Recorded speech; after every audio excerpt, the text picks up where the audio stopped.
We got 1, 2, 3, 4, 5, 6, 7. We're going live on 7 platforms. Nice. Yeah.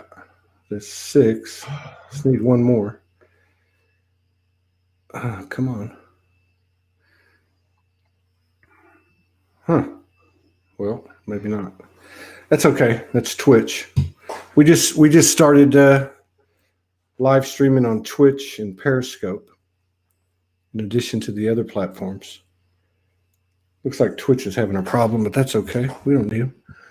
All right, man. Welcome everybody on the. Let me get the chat up. Everybody on the live and the replay. Oh, there we go. Hey, Elizabeth. She loves William Melchizedek. Thank you. Thank you, Elizabeth. Right. Blessings.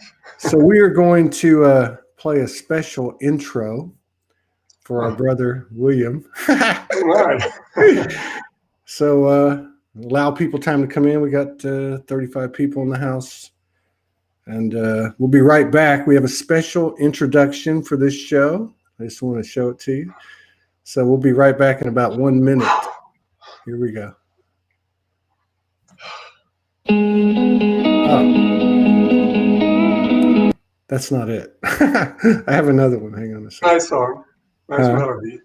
Yeah, hang on. I got it. Here we go. Here we go. I love.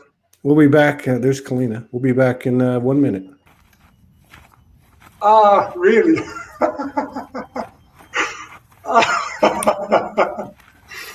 Oh, that's old. That's old. Well, not the movements, but the movements are old, but it's a very long time that I did that. I just did it last night. Yeah. Oh, that's pretty cool, man. That's pretty cool. I don't think I'd want to mess with you in a dark alley. Well, I would love you, Todd. Well, that's pretty cool. I like it.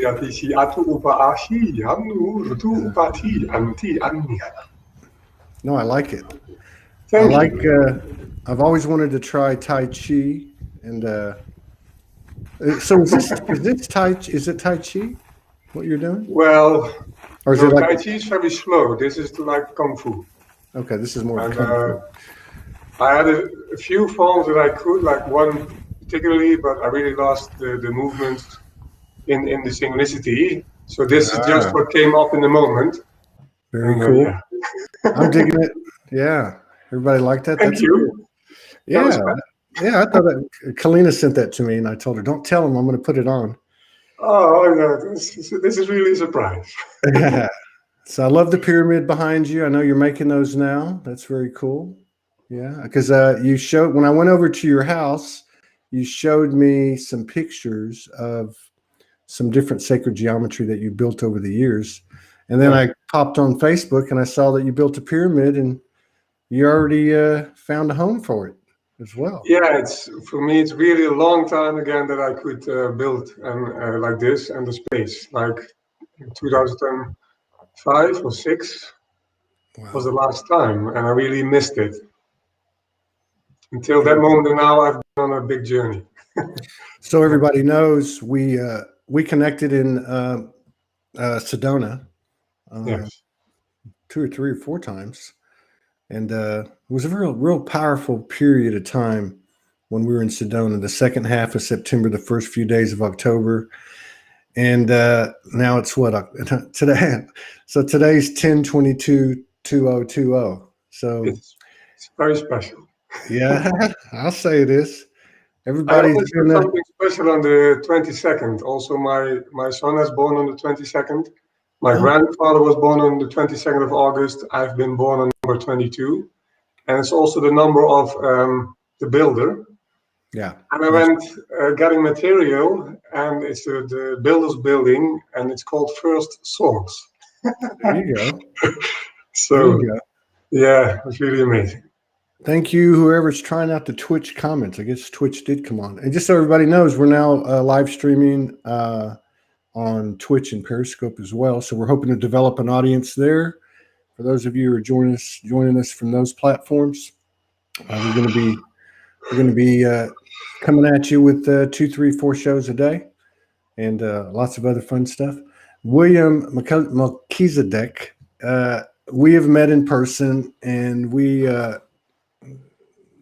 exchanged soul code and participated in some functions and events with other a lot of other people, as well as both of our beloved partners.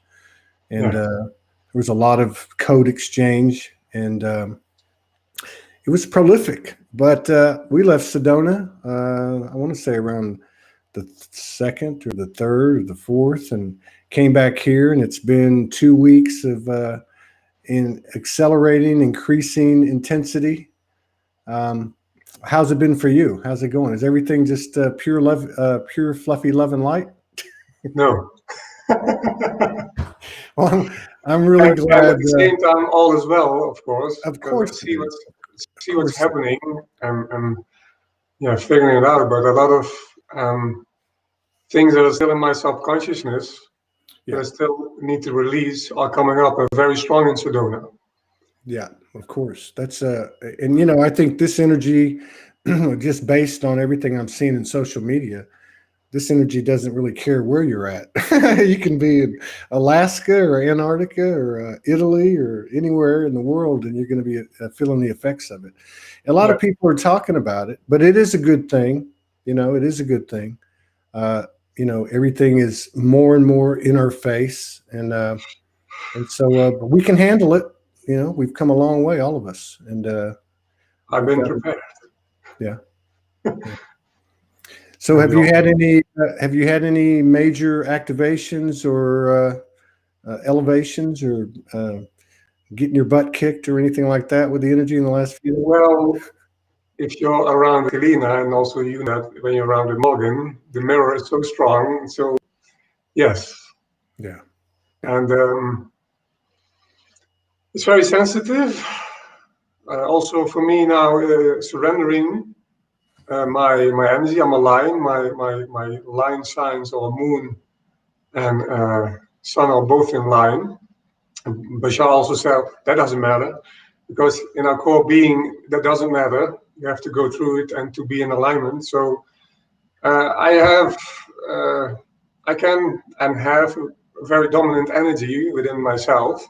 So to surrender that within my being, also in my reflections, makes me now a little bit emotional. Is a job. I already did this once when I lived in Eindhoven, the Netherlands, but I have experienced a lot in that time that I did not yet release. Yeah. And I built my own center in that time, also my geometries and everything, and I lost it after that. And now I'm back in Sedona, and actually I'm rebuilding my center again together with Kalina. And there are a lot of synchronicities. And the beautiful thing was, it was building up a tent for Kalina, and I remembered, suddenly she hear from above, put on the music of Rocky. Yeah. So she did that, and I got emotional, because the first time when I lost my center, I had a stereo, and I had a CD in the stereo from Rocky, because that was always the music I worked out on, very motivation. And when I came in my center in Eindhoven, I built my center from an outer garage to a beautiful spiritual center, most of the time alone also. And so when I was ready, I put the music on from the stereo, but I forgot there was a CD on it from Rocky. So it came on, and the last time that I hear that music was in my center, in my gym, in my small village where I came from. So now I'm back in Sedona, building up my center. I was building up the tent, and Kalina got the message from above, put Rocky music on. So she put on the music, and I started crying. I was like, whoa, you've gone through so a lot, building up, falling down, standing up, releasing, crying, and again, have the courage to get up again with your soul and spirit and to go on. And yes, it was just, and more things are happening in that reflection. What happened in the past, it's a loop that's coming back. And every time to let go of the judgment, because the judgment in itself, criticism is the creation of every time, because your response on the creation is also the creation itself again and again. So yeah, and I can tell you a lot of more things that are happening. So so you said that Well, let's go back to Sedona for a second. So, during Sedona, as we discussed with y'all, and as it was obvious, I think too, with some of the functions and events we went to, there was quite a bit of what we might call divine union frequency. It could be called other things too, but definitely was represented by a number of couples, same-sex couples, male masculine or male female couples. Also, there was a presence that was carrying the same frequency that we could see all of us in androgynous beings, both male and female. The idea, and the understanding being that that frequency was in that part of the world, and I'm sure many other parts of the world, was being anchored and expanded. Now, you mentioned earlier, and using that as a backdrop, you mentioned earlier that you have a very strong energy, a very strong personality. And you've talked about your journey before with me privately and of course online. Do you feel like that's what you've been surrendering has been associated with your distorted masculine, or do you think it's something else? If you in that way go back in the story of Adam and Eve as the masculine energy and the female energy, and don't put it on two specific personalities in this time, because that energy is fragmentized, also in a lot of people. And of course, some beings they can carry that energy, that frequency, because not everybody is capable to do that. And so you have to have also your nervous system has to be ready, your light body has to be ready. That because how bigger your light body is, the more energy is flowing through you, and you have to be capable of to digest that in your mind and in your thoughts and grounding that energy. Because if that's too much, and the distortion in your system will be projected in your reality, and then there will be too much coming back, especially in relationships. And you know that also in your relationship with Morgan, of course, those reflections, they are being shown immediately, actually, especially in this time and then especially in Sedona.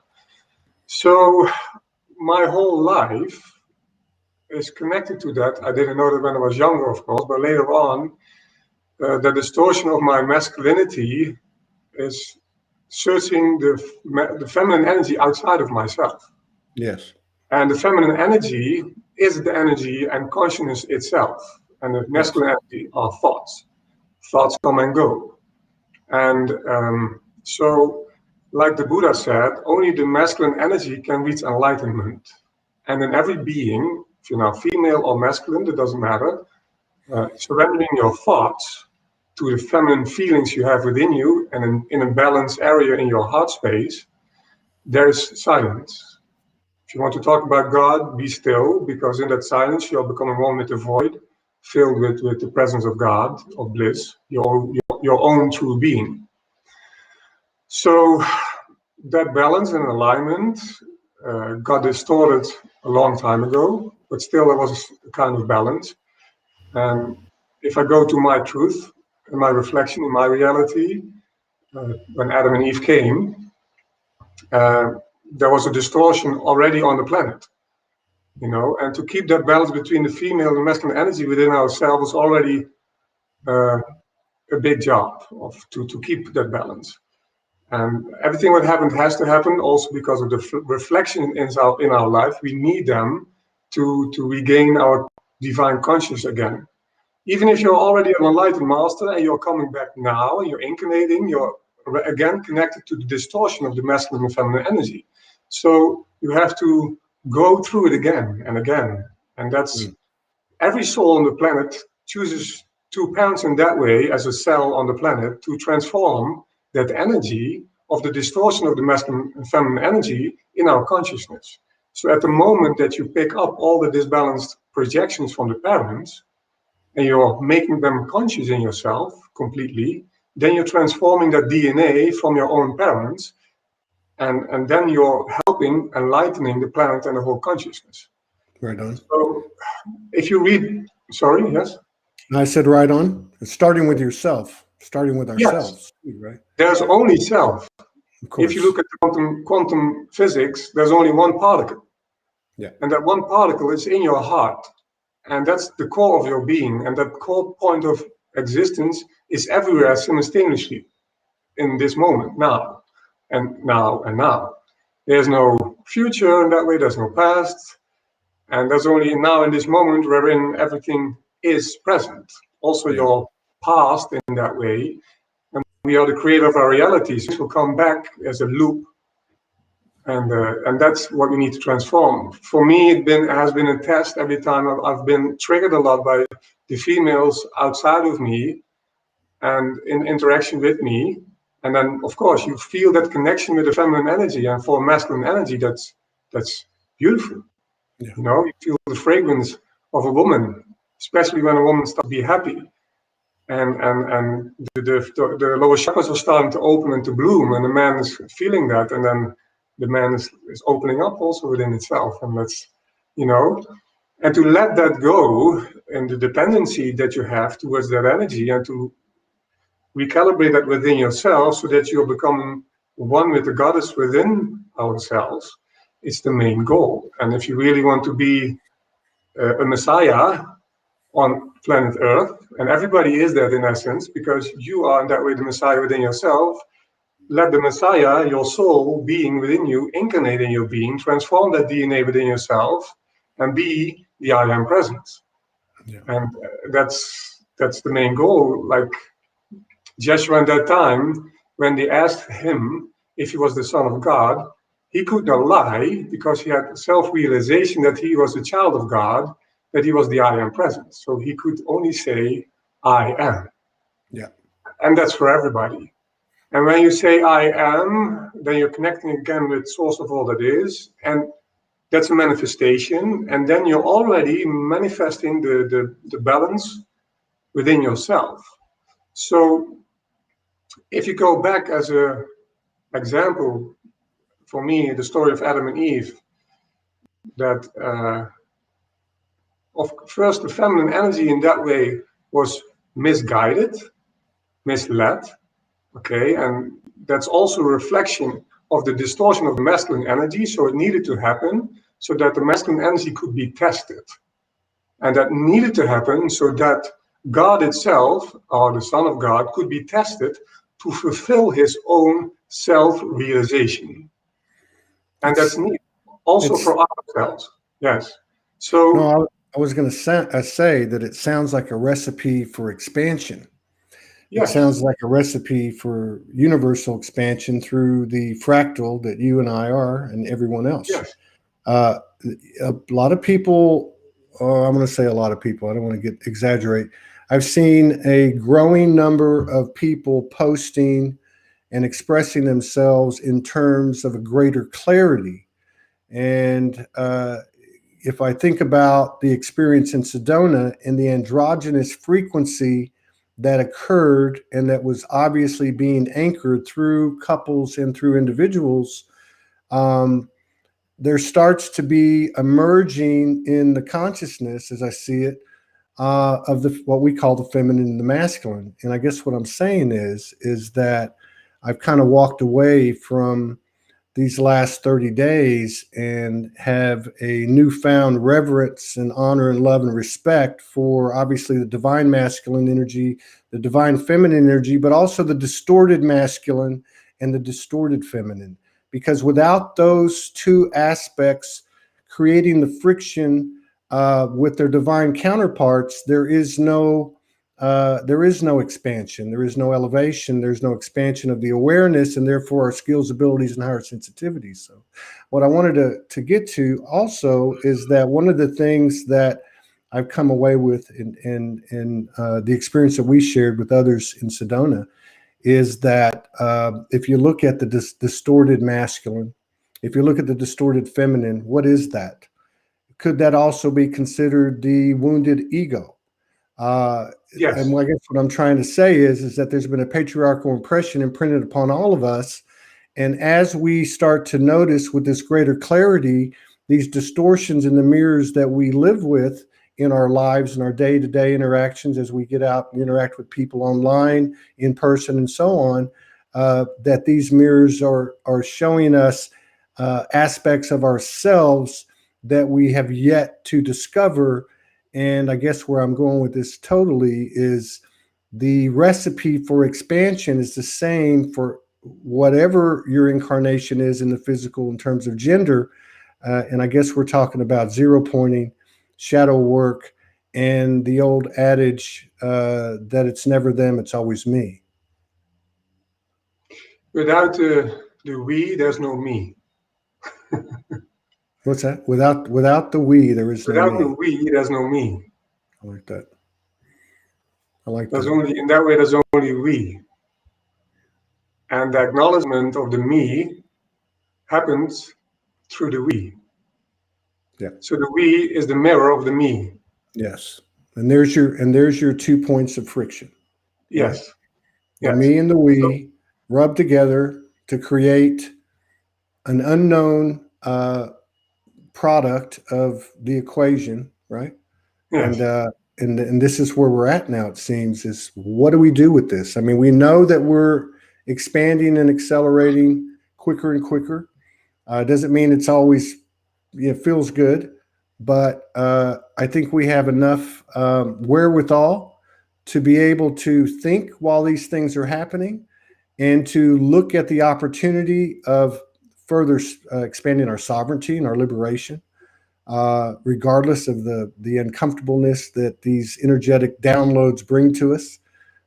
So I guess what I'm saying is it's a good sign to me. I think there's more conscious creation occurring, which makes it a little bit easier because we spent years and years totally focusing, not totally, but for the majority of our focus being on inner work, shadow work, zero pointing. Not that those things aren't necessary, but I see more conscious creativity occurring in the light worker community, and I got to believe that that's happening all over the world.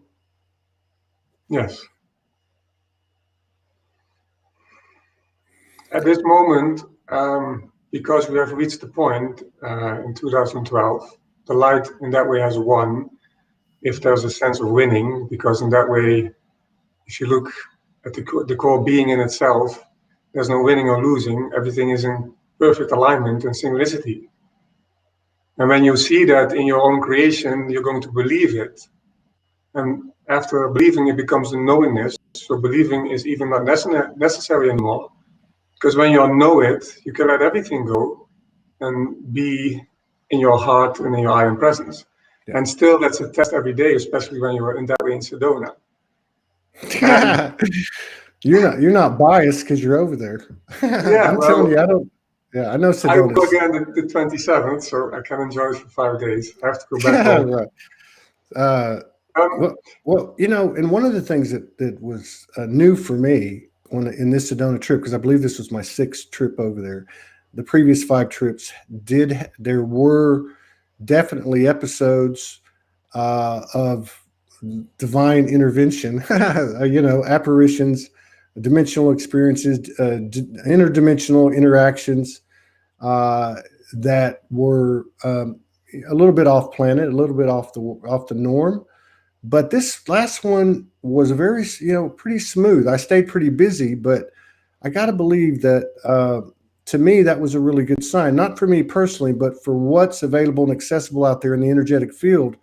And I go back to what I was saying earlier. There was a lot of creativity going on, and I'm seeing a lot of creativity going on. A lot of people intentionally trying to raise the bar and utilizing that force of an energetic expansion to also at least offset or maybe even negate some of this uncomfortableness, some of this, the stuff that's coming up and that we're having to further integrate and bring balance to the 0 point.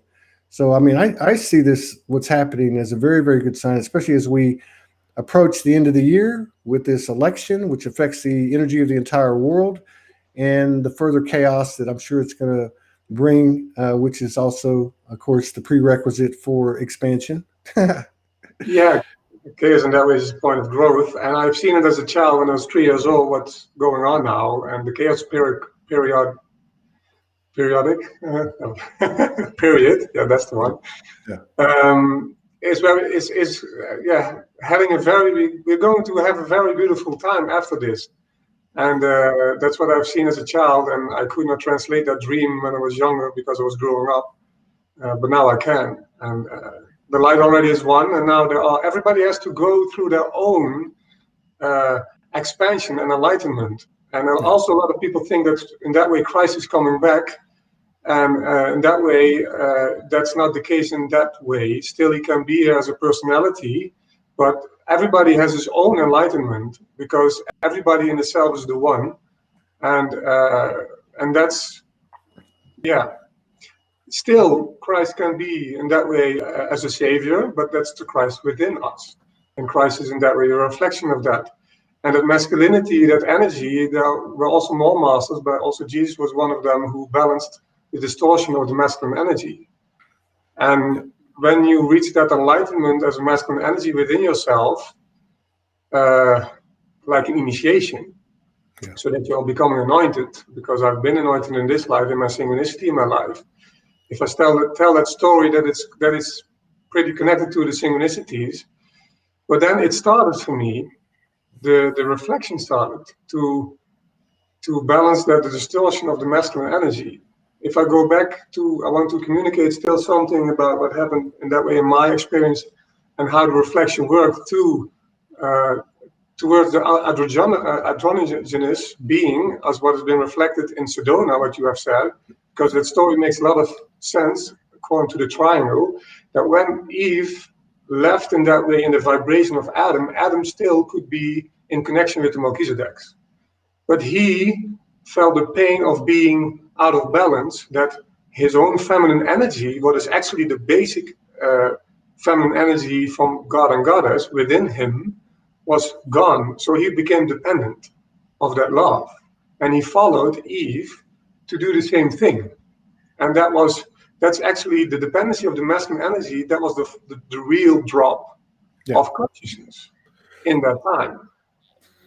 And the lower vibrations, there were more drops in that way, but that was more like the biggest misalignment that came on this planet in that moment of time. And then we became actually, how do you say that? We became quarantined. So now we are in quarantine, a lot of that. So that's the same reflection that is coming back now. Okay, we came together in Sedona. That's a very high vibrational place. So that is a big gateway to manifest what we have manifested as the more balanced masculine feminine energy to pour out that vibration of balance into the earth. And of course, more people are doing that as like acupuncture needles on earth. So when you mentioned that you have a couple, masculine, feminine, and you have an androgynous being, and that's like a triangle. God in itself, our higher self, is androgynous, and then God has two children, the divine masculine and divine feminine, and both of them are like incarnated on earth, and unconsciously they are also connected to the androgynous energy or the sun within the earth, that is our subconsciousness. So then the reflection between the masculine and feminine energy starts to happen, and as long as they stay in alignment within themselves, they have a balanced reflection. So at the moment that one of the two is losing the connection with higher self, there comes distortion in the manifestation of that reflection. And because Adam and Eve were big gateways and personalities, and of course, in that time, other big personalities who are disbalanced before that time, had a very big impact on the complete consciousness of the earth. Now that bigger beings with a high vibration are coming together, they are accomplishing the unity again, the realignment with God, the I am presence within ourselves as Father, Mother God, I as Father God, the M as the beingness, as the mother energy, the divine feminine consciousness. So we are connecting again with our androgynous being within ourselves. And for a lot of beings, they were conscious and dropped consciously, but also a lot of human beings, they were not conscious of that. And they have to, how do you say that, grow from nothingness to a complete new realignment. And that's a big game of integration. And this is more like, for me, simplicity, if I may say so, for me to just surrender. Because You know, your higher self is you, and that's the one who knows everything, who is experiencing everything through you. And surrendering your own ego mind of thoughts, thinking how things are going, is like a distortion between your own line of frequency. And a lot of light workers know that. Yeah. So, And yeah. yeah, this is interesting because I'm going back. I'm going to go back to a conversation that we had. I believe the first night I met you and Kalina and that other couple. Morgan was at the house. We met at the chocolate tree, and we had a bit of a conversation, which we may have continued it through the other meetings. But you talked about earlier because I'm trying to break this down to the current time. You know, Yes. I think I've been saying, and this is just my own perception, that we've got enough information now. There's enough narrative out there. There's enough information, data code in the physical world that it's triggered. What's need to be triggered in ourselves to then start reaching into the non-physical. Let's just say the higher self and that type of thing. What do we do with this now? How do we do this now? So we were talking. Now, first of all, you mentioned earlier in the show that the feminine is the consciousness and that the masculine is the thought. Now, we can look at everything you're talking about and everything that I'm talking about as the metaphors that they are, okay, and not get caught up in the literal incarnations of gender and so on. This is a metaphoric explanation, just as we know the Bible is and all the other sacred texts and the stories that go with them. Now, when we were talking at that first meeting, I was telling you in a way I don't understand like I do now. I was saying, hey, when it comes to going forward and comes to making decisions and on the path of growth and on the path of enlightenment, do whatever she says. Follow the feminine. And we had a little discussion about that. Yeah. Now, everyone knows that I love Robert Sepper, and he just put out another incredible video today, and it's called something like The Loss of the Goddess Religion. And in that, in the work that he's done, because I haven't watched all of that, but I know where he's going with it from what little I've seen of it and from his other work. If you go back thousands of years in civilization around the world, the goddess was the Godhead, basically, at least from the human standpoint. And we all know it was removed and the patriarchal took over and all that. What I'm trying to get to is to relay to you, because we both were in Sedona, because we were exchanging code together with our beloveds and with others that we interacted with. And I want to see if you had anything like this happen to you. So I've been on this path with Morgan. I've, in our personal communion, surrendered many times when I was moved to do it. I didn't understand the impact that it was having on me. I just did what I was told, and that's what got us all here, is following the guidance of our higher self. When we came back, and I want to say this is about 7 to 10 days ago, I had a 2-day period where my feminine internally came to the surface, and I saw it for what it was for the first time ever. And as a result of that, I started to understand this evolution that I had with my partner and myself that must be following the collective energetic evolution as well. And that is that I started to understand that in order to navigate in this realm, and this is just my opinion and my experience, and I want to see if it resonates with you, or if you've had anything like this happen since we left Sedona.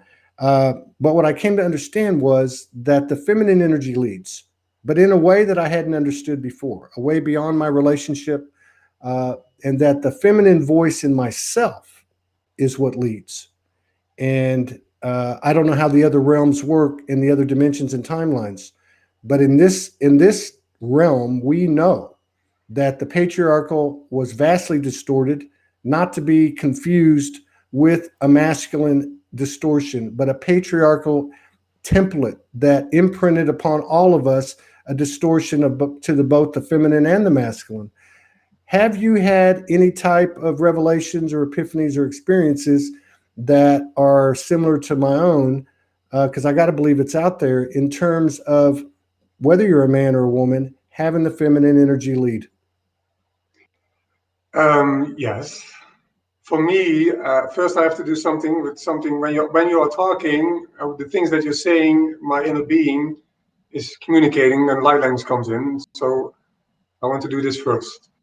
Kuriato sumburdu suhuri taatu anina tati shatu urta iuriti haturitu susumpata isha ata ata o ai anni uriati. Hayara takato upaata ishahantu urdu u ashi innati hayantu urhariata.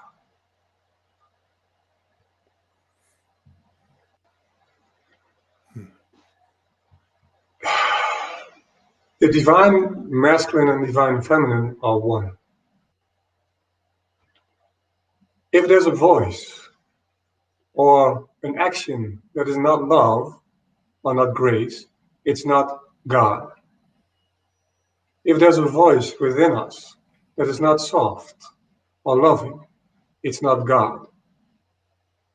Still, if there's a voice of truth that can be direct and sharp as a knife, sometimes it can be also love.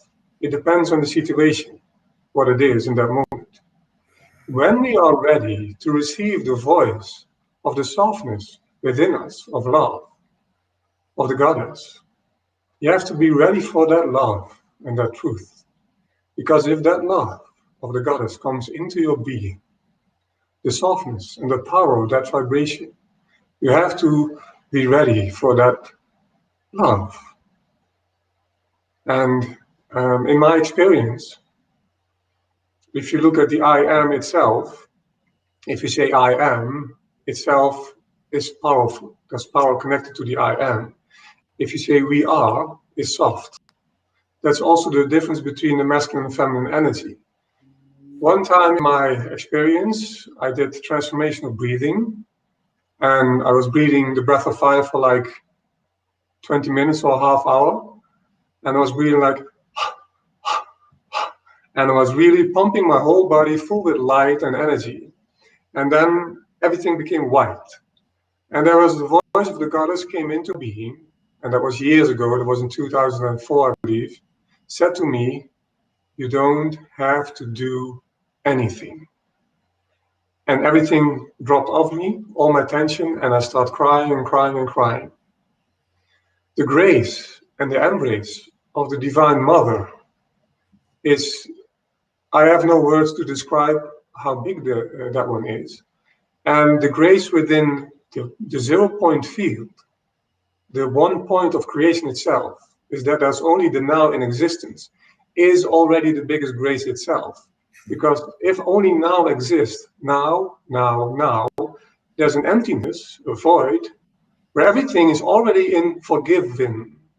The grace is already, everything is forgiven. So if you are in alignment with that, what you truly are, that's the void itself of the goddess, because the void is the goddess, and that's that voice based on love, grace. I have no words. There's no words for it.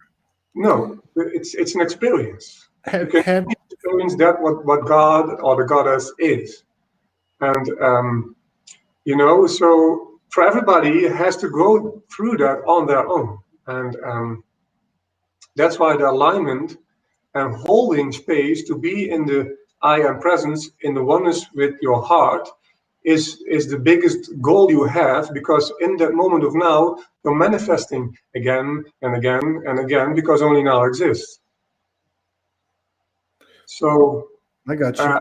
I've experienced in that, when I realized myself that everything was a reflection of me, because I am the one, and you are within yourself the one, as everybody is the one within themselves, and within our hearts, and within another heart, we are together the one. So we are the one, and that's the most important enlightenment that you can actually realize, first mentally, and then if you really have an alignment, you're going to experience the oneness of light beingness in your expansion. And when you're connecting with the one point that's in your heart, that's also where the biggest power lies. And everything comes forth out of that, and that's the goddess. Yes. And That's only love. Yes. And the vulnerability that lies within us,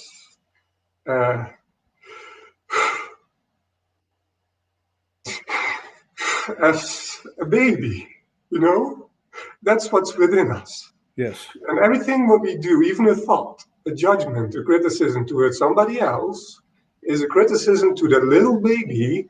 The vulnerability of the mother, what comes forth out of that, that's within us. We have no idea yet, until you have experienced how vulnerable we are as a being of love. The Christ energy itself is so fragile, soft, and loving. When in my life Christ came once through me, it was such a vulnerable love to experience within that. So when we have the experience, not the mental mind thinking, but when we have the experience how vulnerable we are as our inner being, our inner child is, then you're really going to realize what we are doing now into the world, with the world, towards each other. Even the most being that is like soulless still has soul energy, because nothing in creation is no soul. That's not possible, because God is everything literally. That's right. Even if you have the biggest, strongest matter as a stone, there's energy, conscience in it. So even that, and the mother energy that now is coming back, in the oneness that you can feel and relate with a tree, with a stone, that you can communicate with everything that is. The inner smile and the joy as a child within everything, even in the stone. The stones are jumping, like Jesus said, because they're jumping, and it's coming back now. And the strength, the power of that vulnerability and the oneness, we can feel that. Let me ask you this for clarification, okay? Yes. And I appreciate everything that you said, and I appreciate your openness. What I'm saying is, have you, on a personal level, have you felt a shift in your feminine energy, in the goddess energy, okay, to the degree that it is driving the car now? Yes. Okay. And I'm saying recently, like since Sedona, since we've seen you in Sedona up to this day, have you sensed or felt in your essence an expansion, that subtle, soft expansion, where, metaphorically speaking, where she is leading you, while you, by your own admission, a powerful, forceful energy in a male body, is the goddess leading the way for you now? In this moment in time, I'm going to be honest, Todd. Yes, and also no. Because it's a relative concept also still, and I don't believe in that way in concepts anymore, but you need to have a concept to say that there are no concepts. So you have to work with that. And I have too much resistance still in this moment, what's going on. I'm experiencing this moment also attacks in my energy, also from the feminine side, as a disruption, because and that's also a decision that I'm not surrendering completely in this moment to my path, what's the best for me. It's not what I'm completely doing yet. And I have to be careful of saying this, because I know that I'm manifesting this in the moment. So I only can say in truth that I'm doing this. Yeah. I am surrendering completely now. Okay, and when I say I surrender now completely, I feel the shift happening within me, because I feel consciously in my astral body, and in the astral body there's no time. So everything what you say happens immediately in the astral plane, and that will be manifested in the physical plane. Yeah. So Go ahead. The power of the goddess, as you are asking me, I can only say at the moment to you, no. Okay. So okay, hang on. Let's go back, because Morgan just took the words out of my mouth. She said everything happens in stages, and you said first that yes and no. And yes, I think everyone here agrees that everything happens in the energetic field first, and it is immediate. And then as we anchor it in, there is an ebb and flow. Just like we get downloads and then you've got a period of integration, before you start to elevate. And I really appreciate your honesty, because that's, to me, the highest activations, downloads, and channelings that we can offer each other. But I guess to sum it up, based on your responses, it sounds like that you're on the trajectory, on the path, and going the direction in an ascending manner of where 2 steps up and 1 back, where you're fluctuating back and forth, but more and more and more in an ascending path, that goddess energy is taking the reins of the vessel. Is that Yes. right? Okay. The goddess energy in itself is the one. But only you cannot give it a name in that way when there's no reference point. So at the moment that there's creation, you always have immediately the Trinity, and the Trinity itself exists when you have, if you go to sacred geometry, you have a middle point, and then there's a reflection of that point, and that point makes a circle. And when you have a circle, you have 3 elements, actually already 4, if you look at it. So what I'm experiencing now with the interaction with Kalina is Spirit, the goddess, is the one, is reflecting us and giving us signs as the third party, as the third reflector, to become the one again within ourselves, and then surrender to that goddess energy.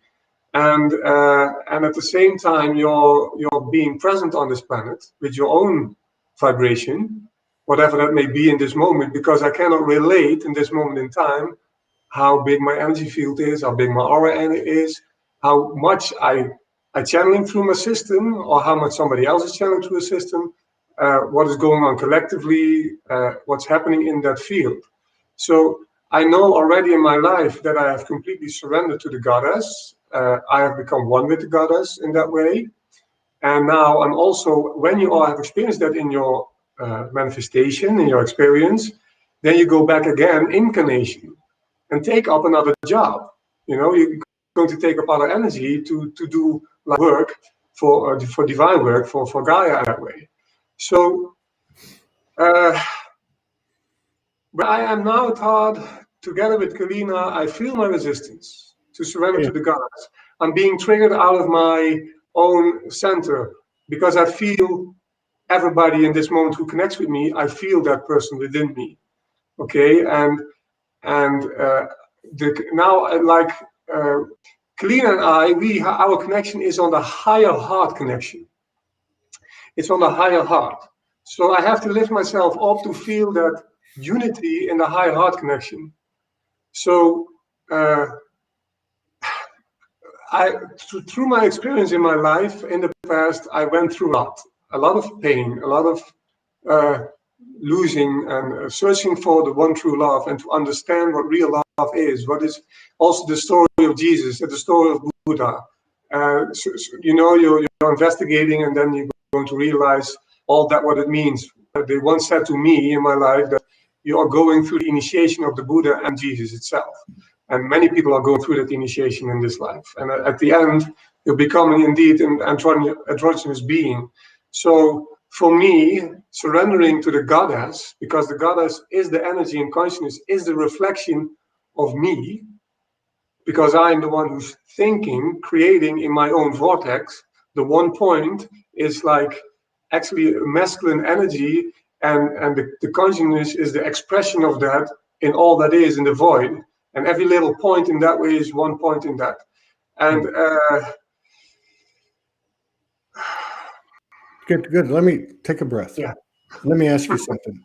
And I ask these questions because I'm trying to represent the field of the viewer. We're creating this vortex together. This one might be somewhat more directed at the male incarnation, or the energetic masculine, regardless of the gender. There's no gender anymore, actually, because I know. One of the other things that's interesting that came to me since this time that we had together. This was in the last week or so. I went in connected, and I was taken to my childhood. And I want to ask you this. I'm not telling you this to talk about me. I'm going. I have a question here. Yeah.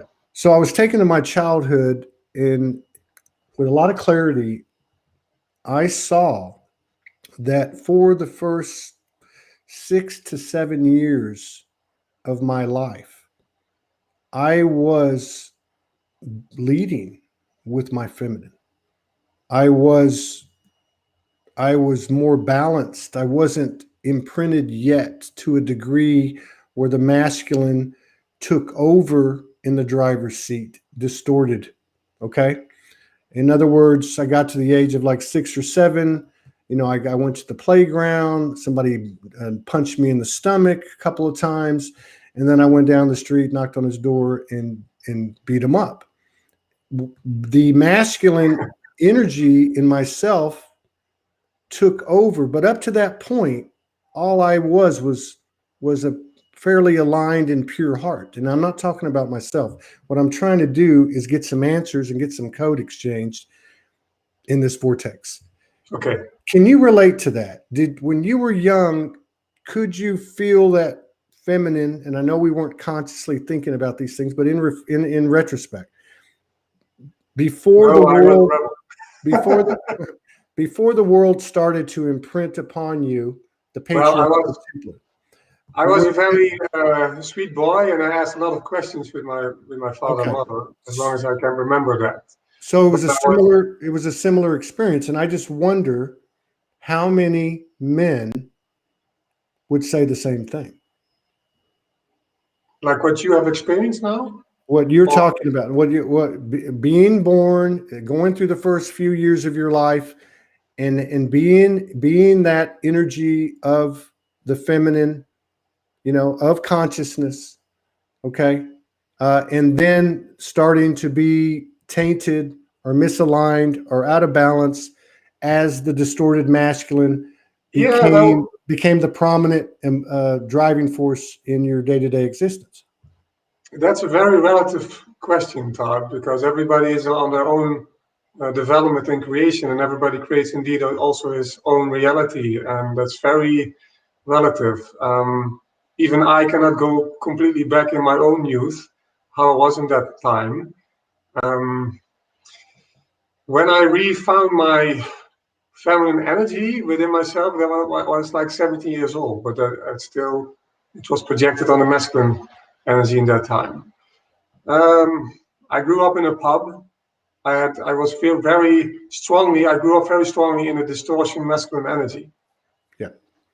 And yeah, and I cannot relate now how far I can come back when I really lost that connection of my own consciousness towards the goddess. I only know one thing, is that in this life I've been born unconsciously, and but that's what they have said to me, and there are different things they have said to me, and not all of them were like truth, but like fake timelines, and still they're true, because you have to go through something then in that moment to get a key, and then you can go on again. So how many that there are in that way, yeah, you have to channel that. Well, I'm just saying. I mean, this is a revelation that came to me through a dimensional experience, and all I'm trying to say. And there's 2 women that have said the same thing, and they said as a woman I did, and then the one before that said yes, and I'm a woman, and so maybe that's what happened with all of us. Maybe that's the way it goes, and maybe that's why the impact of these children coming in. Okay, I just had a video call with one of our soulogy team members, and she has a 4-year-old daughter. And you're looking into the eyes of these children is an incredible activation in and of itself. And maybe this is why this is why their impact is becoming what it is because there is an more expanded consciousness. There is less of a separation between the masculine and feminine. And they are now in a field of consciousness that's more supportive and uplifting, as opposed to an energetic field in the realm that slowly taints and distorts and imbalances the individual. Maybe that's what's happening. I don't know. Yeah, but I felt when you look into the eyes of a child like that, you feel immediately the connection with the I am presence. What I feel is immediately I feel a tube of love and light coming down upon you in the astral plane, immediately in a manifestation. So those children, they are born like in a drop in the ocean in that area where they are, and they are affecting everybody who comes near them. Yeah. And that's just an expansion in consciousness of planet Earth that's like going around everywhere. And the people before that, the light workers, they worked a lot to make it possible that those children could incarnate in this time. I agree. And that's amazing, and I'm very grateful for everybody who has done his part within that. It's just. I agree. I love this comment, Ana Alvarenga. Sorry, I'm a Spaniard and I can't even pronounce it. But she says, we come in with the feminine energy and we are taught to embrace more of the masculine energy. I think that kind of sums it up a lot better than I did. And that's all I was getting at now. And I was really kind of directing it at the male form because I'm having a discussion with you. But obviously it's resonated with some of the females too. But that makes sense. And maybe another way to say it is, we came in clean and the patriarchal template slowly but surely took us off our course, and now we're finding our way back. Yeah. Yeah. If you go to creation itself, the goddess is the womb itself. So everybody comes forth out the feminine energy. And at the moment that there's a distortion in energy or thoughts, then there's a disbalance from thoughts. So, and then we have to embrace that to bring that back in unity again. I'm sweating like a dog over here. There must be we must be having a huge activation. I'm getting maybe my feminine is coming back into the fold because I'm going through menopause. Well, having hot surrendering to the feminine energy in this moment is surrendering to your subconsciousness. So let the light of the Father Sun in that way, and the Mother, the infinite energies within Father Sun, they are one. But in the manifestation, there's a concept, a manifestation that way. So when we are letting the light come in from the sun, especially now that the sun is going up in high vibrations, we have to embrace that light from the masculine energy, surrender our thoughts to embrace the light, to let it completely sink into our subconscious that is connected to Mother Earth. Yeah, I got you. And then that's the biggest what you can do, release and open. And when your system is open, then you can be in service of Source to transmute more energy and to get more downloads. Simplicity.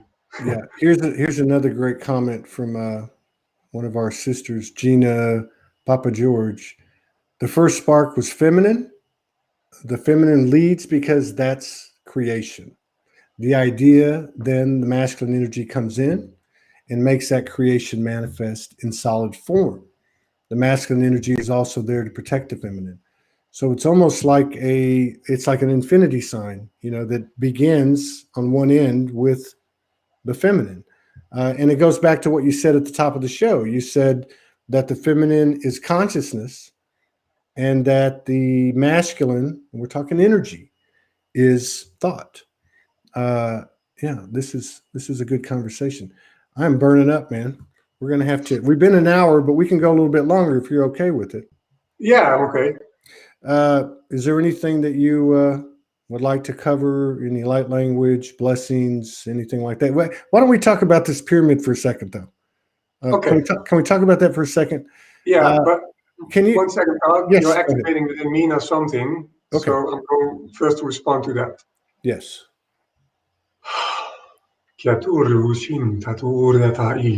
Kahuren kupurdata ishaata inino mordu Ayani nurdakiti shasu urdu upaati. Ainti annu urdaka yantiani antina.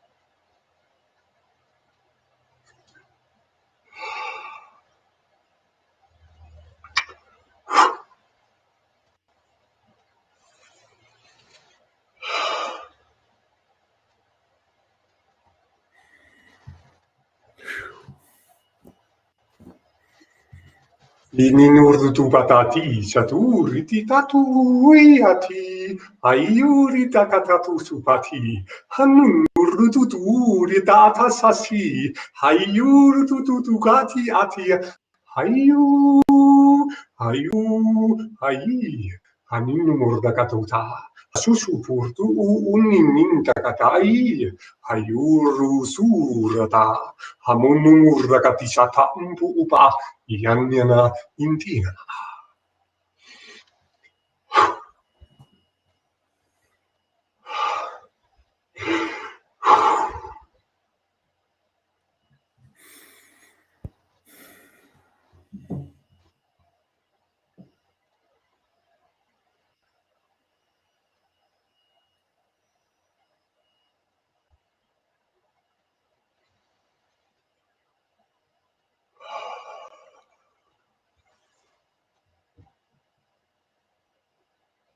We've done this before. We have. Amazing, Todd. I've known some people that have had pyramids, and I know you've been dealing with them for a long time. But in terms of what's it like to sit in that pyramid? Do you feel something physically? Do you feel something dimensionally? I mean, what are some of the attributes of sitting in that pyramid? In a pyramid. First of all, I'm honest. I still cannot see things. Lately, sometimes I see faces coming. It's one of my big initiations to. It's one of the biggest initiations to just completely trust in what's happening. That you're actually complete in the void, and that you realize that you can trust always that what's happening is perfect always. The reason why you will find it out later. So I only feel, and I feel in that way pretty sensitive. So when you are looking at when God Spirit itself starts creating, one point, another point, there's then an unseen line. So you can say then from the feminine, the masculine is being born, and then creation starts working together. And because that was happening when Spirit is creating a geometry in this way, energy starts moving. So like a donut, the movement, there's a scientific name for that, but I just use a common name like the donut. Are you talking about the toroidal field? Toroidal field. Yeah, the torus. Yeah, that was the one. So the torus energies already start moving in the pyramid because you're creating that structure, and then the atoms starting to bounce towards each other, and it starts swirling, and it's beautiful harmonic. If you look at the light bodies on Earth in the physical form, most of them are very distorted. So when you are realigning your light body within yourself with, like, especially now this time, the crystalline grid, the new crystalline grid of Mother Earth, and your crystalline light body, it's happening in a high vibrational zone of dimension. But if you take this in the physical dimension, it's still distorted. So if you're creating a geometry in this way, it's already happening in the alignment within this physical field in the third dimension. So the energy is building up within the geometry. So when you are sitting in the geometry, it helps you to realign your physical body within your light body. And your higher light body within yourself can already be in perfect alignment, but this distortion with thoughts within your chakra system can still be disbalanced. So this helps you to realign stronger, because through the torus, the vibration, the energy within the pyramid is higher and stronger. So the intentions you can put into the geometry are also stronger. So yeah. So I mean, I would imagine, because I mean we are merging up physical and non-physical. So if I Well, look at if I look at just going into a silence and maybe sitting down and creating a pyramid around me, okay, there's some benefit to that, obviously. But when you're constructing a physical pyramid using specific materials, like I noticed you have a crystal at the top of it. yes. I'm just asking you, like, from your own experience with people that you've had sit in the pyramid and Well, yourself. I mean, is it something that you can actually feel, most people, or is it just different for not everyone? everybody, because not everybody is one with that body within themselves. And if you're not one with the body that exists in that dimension within your body, you cannot feel it. So then the body is still too closed, and you're still connected with your consciousness to the physical body and thinking that there is only physical, that a lot of people are in the third dimension. And the third dimension is also connected to the first three chakras, if you go to simplicity, because I like simplicity. Then that's only where you are relying. At the moment that something happens in your reality and your heart is opening, your first body, your spiritual body, your fourth chakra is opening, then something changes in your experience. And then you can feel more the energy fields. That's what starts coming. Yeah. And Let I me had ask you. Let me ask you. Go ahead. There's a lag. I'm sorry. I'm 2004, not I had interrupting to. you. Go Sorry? ahead. There's a lag. I'm not interrupting you on purpose. Go ahead. No, I understand. So in 2004, I believe, I built the cube of Metatron, also with copper. I was still searching for the alignment within that, but there was a lady standing into it. I had to take her out. She was going back and forth. Right. So, I said, okay, and I realigned her again, and I balanced the energy, and everything was good again. So, let me ask you another way. yeah. When's the last time that you sat in a pyramid like that? The last time I felt the energy of a No. When's the last time you sat in a physical pyramid before before you built this last one recently? Like, was it 10 years ago or 5 years ago or? Definitely 10 years ago. Okay, so let me ask you this way. When you sat in the pyramid 10 years ago, you as an individual, forget about everybody else. Yeah. And then you sat in one now, 10 years later, could you feel a difference from before to now? I first have a response.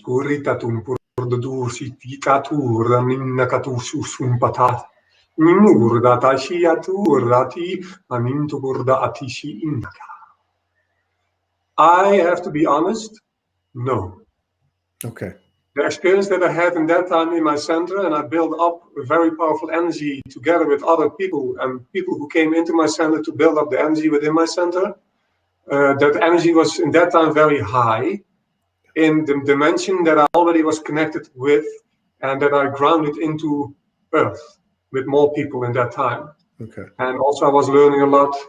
At that time there was a very powerful mage who showed me things to work with energy.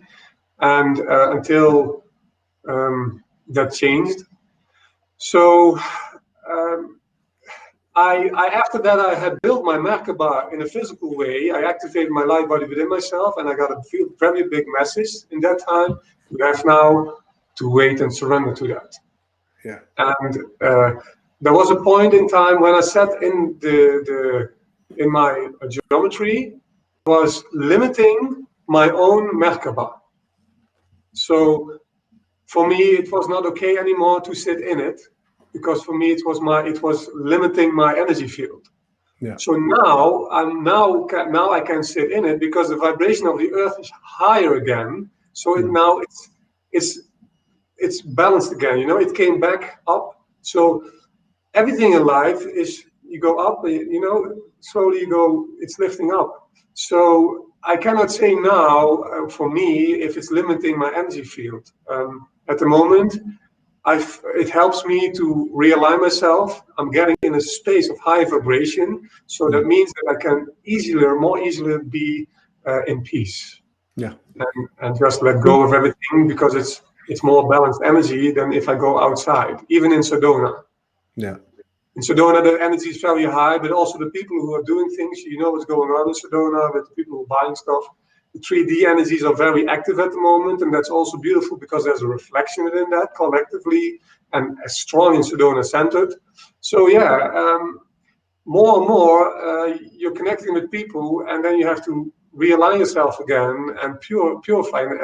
And yeah, you know, Kalina and me, I have to come back to that sensitivity again.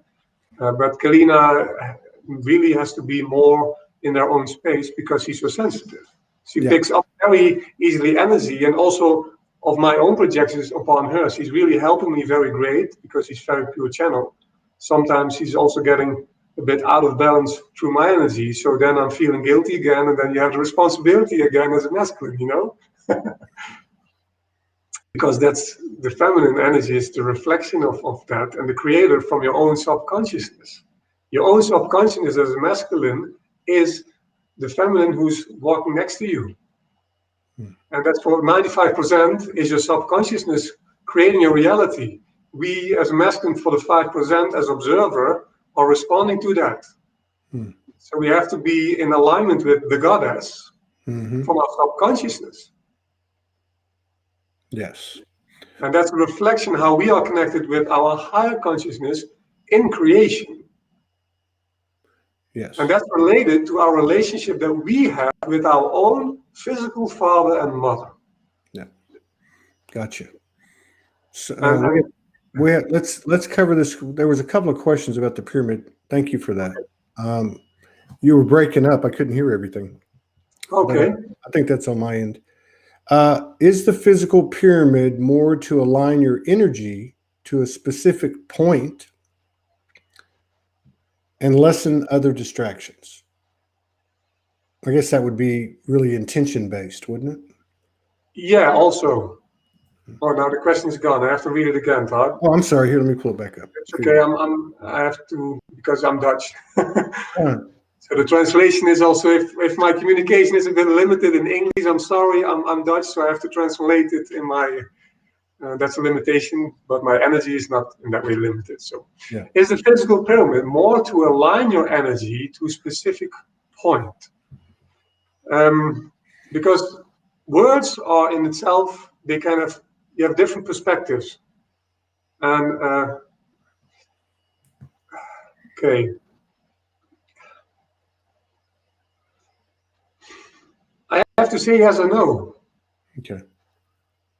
But I guess if you went into the pyramid like anything else, if you went into the pyramid and you had an intention, let's say you had an intention to create a clearer channel in your solar chakra. Let me show it to you and to all the people who are sensitive enough who can feel it, to let them feel what happens. Because I'm now sitting like in the corner of the pyramid, and now I'm going to sit in the pyramid with no intention, just completely surrendering what happens in the energy within me. Because this vortex, as much as this is in alignment with perfection of creation itself, has the vibration of the Taurus. And my own Taurus field now is distorted already because of my speaking, my thoughts, what I'm picking up. I'm already not completely in alignment, because if I want to bring myself completely in alignment, I have to be still and allow. Okay, so yeah, cool.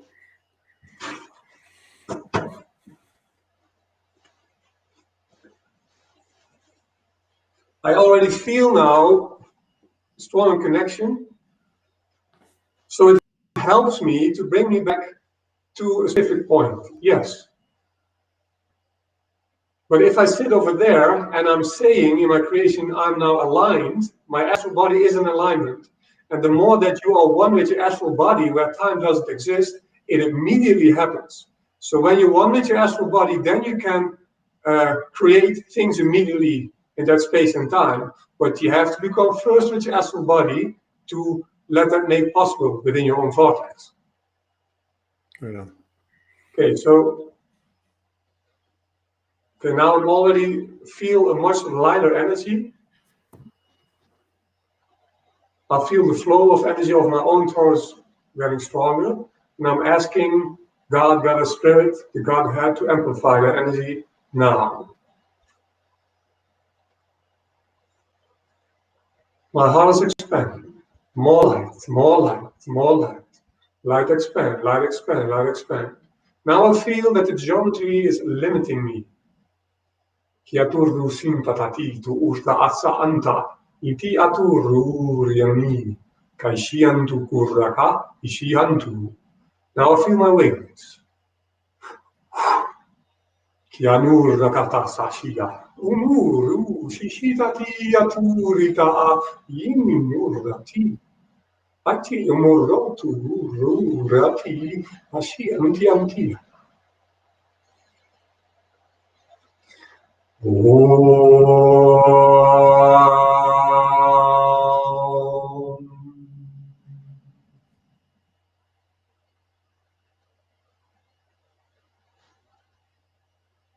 So I feel now also that the angels are working on my field.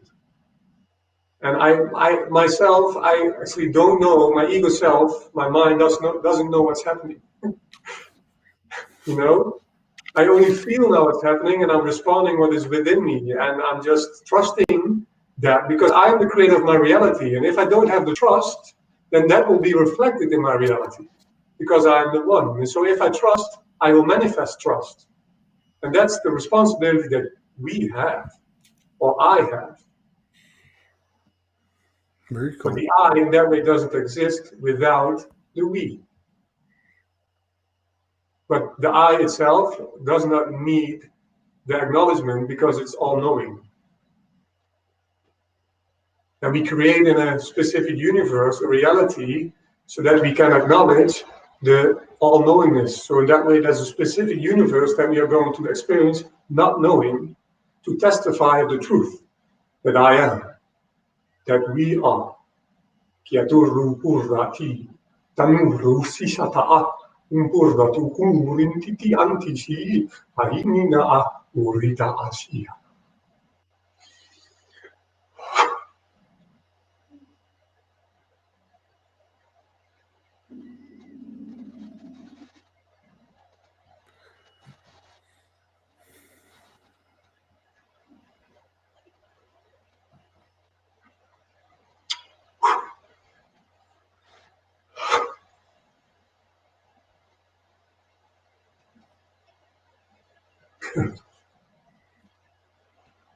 Yeah.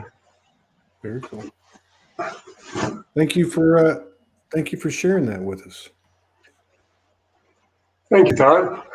Thank you for this opportunity and gateway. And yeah, I can remember that I was sitting in the Netherlands looking at your show, and my friend of mine was also looking at you in this moment. And then when I was sitting in the Netherlands in my little house, being like a mailman, putting letters, I was already putting the message in the boxes from people, walking round and round. And I'm sitting here, in Sedona. It's just wow.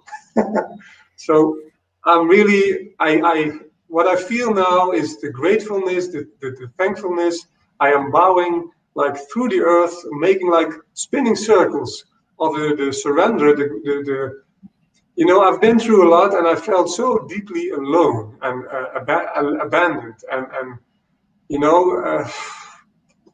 that was just, and then somebody comes, somebody's helping you, it's reaching out its hand to help you and to pull you out of that. And like an angel is coming and you're like, and then you're becoming so grateful for God and for creation, the goddess. God is for me goddess, and then you go through it every time again. Yeah. Yeah. Very cool, man. You can't make this shift up, no doubt. So you're heading back to Europe in 5 days, and yes. you be sure and hurry. If I can go back, by the way, I have to. Oh, good. Yeah, let's not let you go back. Yeah. Let's just not let you go back. I'm an outlaw. Be an outlaw. Yeah. So I hope to. I look forward to collaborating with you and your beloved partner. Yeah. Again and again, and best wishes on everything, and thank you for sharing everything and being vulnerable and open and honest, Thank as you, you Rod. always are, And I look forward to seeing you again in the flesh. Same, Todd. Really, it's yes. All right, you take care, brother. Take care. Much love. All right.